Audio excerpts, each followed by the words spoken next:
Hello बच्चों, कैसे हो आप लोग सभी। आई होप आप लोग सभी अच्छे होंगे। तो मैं यूनुस सर आप सभी का वेलकम करता हूं अपने रैंकर्स मंत्रा चैनल पर। तो हमने एक सीरीज स्टार्ट कर चुके हैं जहां पर पार्ट फर्स्ट जो चैप्टर हमारा इलेक्ट्रिसिटी है उसका मैं अपलोड कर चुका हूं, जहां पर हमने इंट्रोडक्शन के बारे में देखा था, मतलब जो इलेक्ट्रिसिटी का इंट्रोडक्शन था। अगर वो वीडियो अगर आपने नहीं देखी है तो यहाँ पर आपको आइकन बटन पे आपको क्लिक करना है, जहाँ पर आप उस वीडियो को देख सकते हो। ठीक है, अभी ये इलेक्ट्रिसिटी का पार्ट सेकंड रहने वाला है, जहां पर मैं आपके साथ डिस्कस करूंगा इलेक्ट्रिक चार्ज के बारे में। पूरा वीडियो इलेक्ट्रिक चार्ज पर रहने वाला है, तो लास्ट तक इस वीडियो पर बने रहिएगा।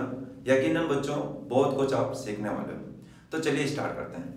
तो सबसे पहले देखो इलेक्ट्रिक चार्ज होता क्या है। अगर इसकी डिफाइन की बात करें तो charge is the fundamental property of a matter by which it experiences A electric force when it is placed in electric और मैग्नेटिक फील्ड। यानी मीनिंग क्या है कि जब कभी भी अपन किसी चार्ज को किसी इलेक्ट्रिक और मैग्नेटिक फील्ड में जब हम उसको प्लेस करते हैं तो वो एक फोर्स एक्सपीरियंस करता है। ये उसकी प्रॉपर्टी है, ये ऐसा होगा ही, कोई भी चार्ज हो उसके साथ ऐसा होगा।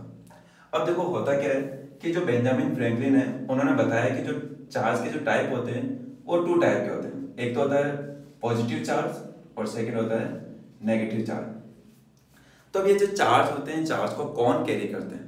तो देखो जो भी मैटर होता है, अगर हम किसी भी मैटर की बात करें तो हर एक मैटर एटम से मिलकर बनता है, और ये जो एटम होते हैं इन एटम के भी कुछ सब एटॉमिक पार्टिकल होते हैं।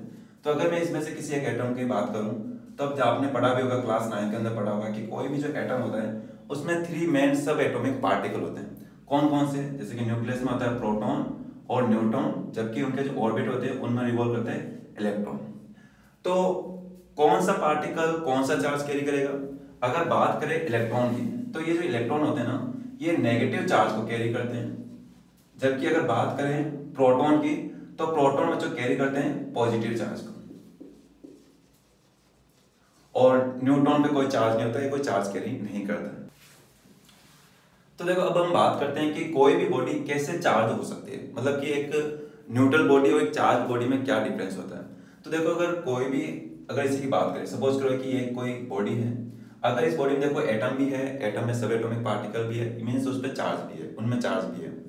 अगर किसी बॉडी में अगर नंबर ऑफ पॉजिटिव चार्ज और अगर नेगेटिव चार्ज अगर इक्वल है, नंबर ऑफ पॉजिटिव चार्ज और नेगेटिव चार्ज मींस अगर नंबर ऑफ प्रोटॉन और नंबर ऑफ इलेक्ट्रॉन अगर इक्वल है, तो हम कहेंगे कि बॉडी न्यूट्रल है, उस बॉडी पर कोई चार्ज नहीं है, या फिर कह सकते हैं उस बॉडी पर नेट चार्ज जीरो है। Okay, neutral body it means net charge zero है।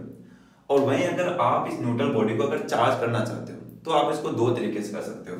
एक तो ये है कि या तो ये जो बॉडी है अपने में से इलेक्ट्रॉन को लूज कर दे, या फिर ये हो कि ये जो बॉडी है ये इलेक्ट्रॉन को गेन कर ले। दोनों केस में बच्चों जो न्यूट्रल बॉडी होगी वो चार्ज हो जाएगी। अगर ये न्यूट्रल बॉडी इलेक्ट्रॉन लूज करती है तो ऐसे में ये पॉजिटिवली चार्ज बॉडी होगी, पॉजिटिवली चार्ज बॉडी। और वहीं बच्चों अगर ये इलेक्ट्रॉन गेन करे तो ये होगी negatively charge body, negatively charge body. तो अब हमने सीखा है कि किस तरीके से हम किसी बॉडी को चार्ज कर सकते हैं। ठीक है, तो ये बेसिक डिफरेंस है जो आप लोगों को ध्यान रखना है। ओके, तो देखो बच्चों अब इसके बाद हम देखते हैं कि चार्ज से रिलेटेड इंपॉर्टेंट कौन कौन से पॉइंट है जो हमको ध्यान रखना है एग्जाम पॉइंट ऑफ व्यू से। तो सबसे पहला पॉइंट है बच्चों आपको याद रखना है कि जो चार्ज होती है ये एक स्केलर क्वांटिटी होती है। आपको मालूम होना चाहिए फिजिकल क्वांटिटी टू के टाइप में अपन कैटेगराइज करते हैं, स्केलर एंड वेक्टर। तो जो चार्ज है ये एक स्केलर क्वांटिटी है, इट मींस इसके पास सिर्फ और सिर्फ मैग्नीट्यूड होता है, it means it has only magnitude. यहाँ पर डायरेक्शन की कोई नीड नहीं होती है, ओनली मैग्नीट्यूड। ओके, अगर इसके रिप्रेजेंटेशन की बात करें चार्ज को तो जहां कहीं भी अपन को कोई भी फॉर्मूला हो, कोई भी डेरिवेशन हो, किसी भी क्वेश्चन में अगर अपन चार्ज को रिप्रेजेंट करना है तो हम जो यहाँ पर सिंबल जो यूज करते हैं बच्चों वो यूज करते हैं कैपिटल क्यू। ठीक है, किसी भी फॉर्मूले में अगर कैपिटल क्यू लिखा हुआ ना तो समझाना कि वो चार्ज लिखा हुआ है। ओके, और अगर इस चार्ज की अगर अपन ऐसा यूनिट की बात करें, अगर इस चार्ज की अगर ऐसा यूनिट की बात करें तो ऐसा यूनिट चार्ज की होती है बच्चों गुलाम। ठीक है, ये साइंटिस्ट के नाम से, क्योंकि उन्होंने एक लॉ दिया था गुलाम्स लॉ, उसी पे बेस्ड उनके नाम से ये यूनिट रखी गई है जिसको अपन कहेंगे गुलाम। गुलाम को अपन रिप्रेजेंट करते हैं कैपिटल सी से। ठीक है, तो ये 2 पॉइंट है जो हमको ध्यान रखने हैं चार्ज से रिलेटेड। अब फर्दर बच्चों बात करते हैं यहाँ पर प्रॉपर्टीज ऑफ चार्ज, कि चार्ज की क्या प्रॉपर्टीज होती है। बहुत इंपॉर्टेंट है, आपको याद रखना है। ठीक है, क्योंकि ये आपके लिए हेल्पफुल रहेंगे जब आप लोग क्वेश्चन करोगे। आपके जो कॉन्सेप्ट को जो बिल्डअप करने का जो काम होगा ना बच्चों, ये प्रॉपर्टीज ही कर रही होगी। तो इसके अंदर सबसे फर्स्ट प्रॉपर्टी आती है क्वांटाइजेशन ऑफ चार्ज। देखो नाम देखकर हमको नहीं सोचना कि अरे यार ये कौन सा भारी भरकम वर्ड आ गया, तुमने ना तो स्कूल में पढ़ा है, ना टीचर में पढ़ाया, ना कहीं ट्यूशन में पढ़ाया। बिल्कुल घबराने की जरूरत नहीं है। सिंपल से वर्ड में आपको सिखाऊंगा कि क्वांटाइजेशन ऑफ चार्ज है। ये देखो ये प्रॉपर्टी है, क्वांटाइजेशन ऑफ चार्ज प्रॉपर्टी है किसकी? चार्ज की। तो क्वांटाइजेशन ऑफ चार्ज के अंदर होता क्या है, अगर इसको मैं सिंपल से अगर मैथमेटिकल फॉर्म में लिखूं तो वो ये होता है Q is equal to N E. ए यहाँ पे क्या है? ए है यहाँ पर मतलब स्मॉलेस्ट चार्ज। स्मॉलेस्ट चार्ज कह सकते हो, फंडामेंटल चार्ज कह सकते हो, smallest charge.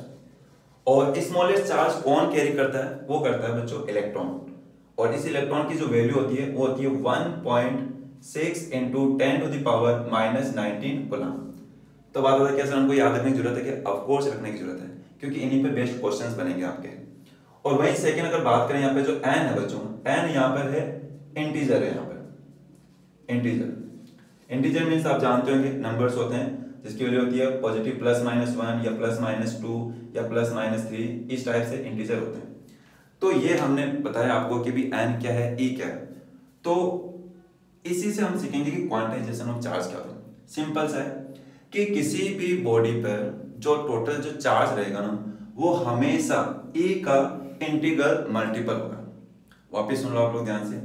Quantization of charge क्या बताता है कि किसी भी बॉडी पे जो टोटल जो चार्ज होगा, कोई भी जो चार्ज बॉडी होगी ना उस पर जो चार्ज रहेगा वो हमेशा E का, E बोले तो स्मॉलेस्ट चार्ज यानी कि 1.6 into 10 to the power minus 19 coulomb का इंटीग्रल मल्टीपल होगा। इंटीग्रल मल्टीपल से मीनिंग क्या है कि यहाँ पर जैसे एग्जांपल सिखाता हूं मैं आपको। अगर मैं एक एग्जांपल लूं कि किसी भी बॉडी पे चार्ज है तो चार्ज क्या हो सकता है, एन की वैल्यू आप यहाँ पर पुट कर दो। या तो ये हो सकता है कि +1e, या ये हो सकता है कि +2e, या फिर ये हो सकता है कि +3e, ऐसे डॉट डॉट, या तो पॉजिटिव में या फिर नेगेटिव में। ऐसा भी हो सकता है कि -1e, -2e, -3e। तो इस टाइप से किसी भी बॉडी पे चार्ज होगा, ये आप लोगों को ध्यान रखना। अब यहाँ पर e की वैल्यू पुट करके भी आप इसको सोल्व कर सकते हो आगे फर्दर। तो ये हुआ बच्चों हमारा क्वांटाइजेशन ऑफ चार्ज जो आपको ध्यान रखना है। ओके, क्या ये हमारा एग्जाम पॉइंट ऑफ व्यू से इंपॉर्टेंट है क्या? बिल्कुल इंपॉर्टेंट बच्चों। ये जो फॉर्मूला है ना ये बहुत इंपॉर्टेंट है, यहाँ से डेफिनेटली क्वेश्चन बनते हैं। भले आप किसी भी बोर्ड से हो, किसी भी बोर्ड, चाहे आप सीबीएसई बोर्ड हो चाहे आप अपने स्टेट बोर्ड से हो, क्वेश्चन 100% यहाँ से बनते हैं। तो आपको ये ध्यान रखना, बहुत इंपॉर्टेंट है फॉर्मूला हमारे लिए। अब इसके बाद में आता है बच्चों सेकंड प्रॉपर्टी है, वो होती है conservation of charge. Conservation of charge, तो कंजर्वेशन ऑफ चार्ज आपने इससे रिलेटेड कई सारे से लॉ पढ़े होंगे, चाहे कंजर्वेशन ऑफ मास हो, कंजर्वेशन ऑफ एनर्जी हो। जहां आपने सीखा होगा कि भी अगर कंजर्वेशन ऑफ एनर्जी की बात करते हैं, energy can neither be created not destroyed. तो वैसे कुछ यहाँ पर है कि जो चार्ज होता है ना बच्चों, चार्ज किसी भी एक आइसोलेटेड जो सिस्टम होता है या जो बॉडी होती है उस पर जो टोटल चार्ज रहेगा ना वो हमेशा कंजर्व रहेगा। मीनिंग क्या है? हमेशा कांस्टेंट रहेगा।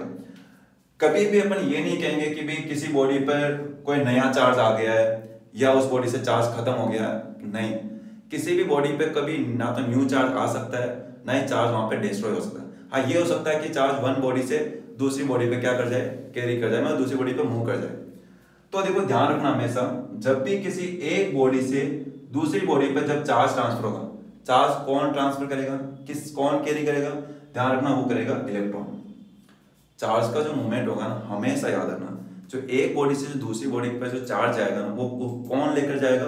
वो इलेक्ट्रॉन लेकर जाएगा। क्या सर प्रोटॉन लेकर नहीं जा सकते क्या? नहीं बच्चों। प्रोटॉन क्यों नहीं ले जा सकते हैं? क्योंकि प्रोटॉन बच्चों होते हैं वो एटम के न्यूक्लियस में होते हैं, उनको मूव करा पाना मुश्किल होता है हमारे लिए।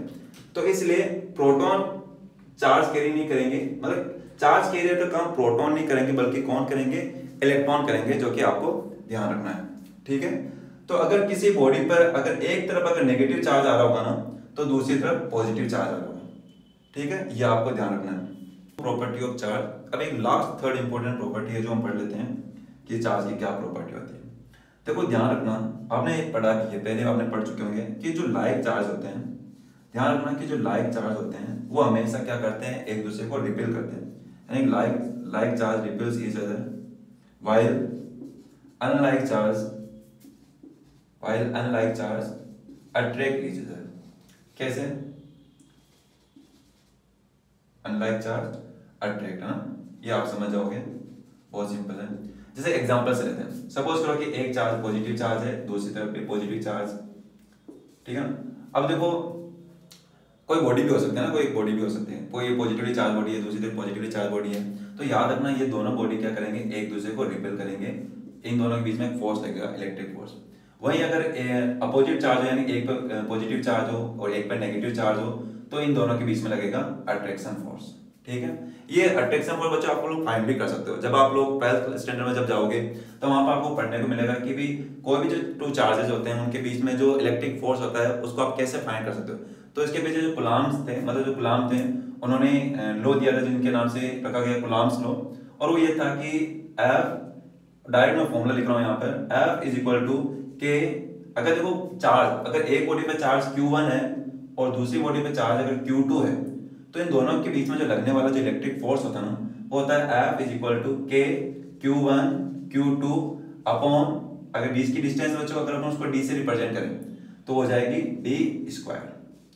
ये इलेक्ट्रिक फोर्स का फॉर्मूला है जो चार्ज के बीच में लगता है। के यहाँ पे कांस्टेंट ऑफ प्रोपोर्शनलिटी है जो कि आपको ये देखो काफी हद तक आपको सिमिलर लग रहा होगा जब आपने पढ़ा होगा क्लास 9 के अंदर जो ग्रेविटेशन चैप्टर पढ़ा होगा, वहां पर भी आपने यही सीखा होगा कुछ इस तरीके से कि अगर कोई टू मासेस है, जैसे मास m1 और मास इधर m2 है, तो उनके बीच में जो बीच की डिस्टेंस अगर d है तो उनके बीच में जो ग्रेविटेशनल फोर्स होता है वो कितना होता है, F is equal to capital G m1 m2 upon D²।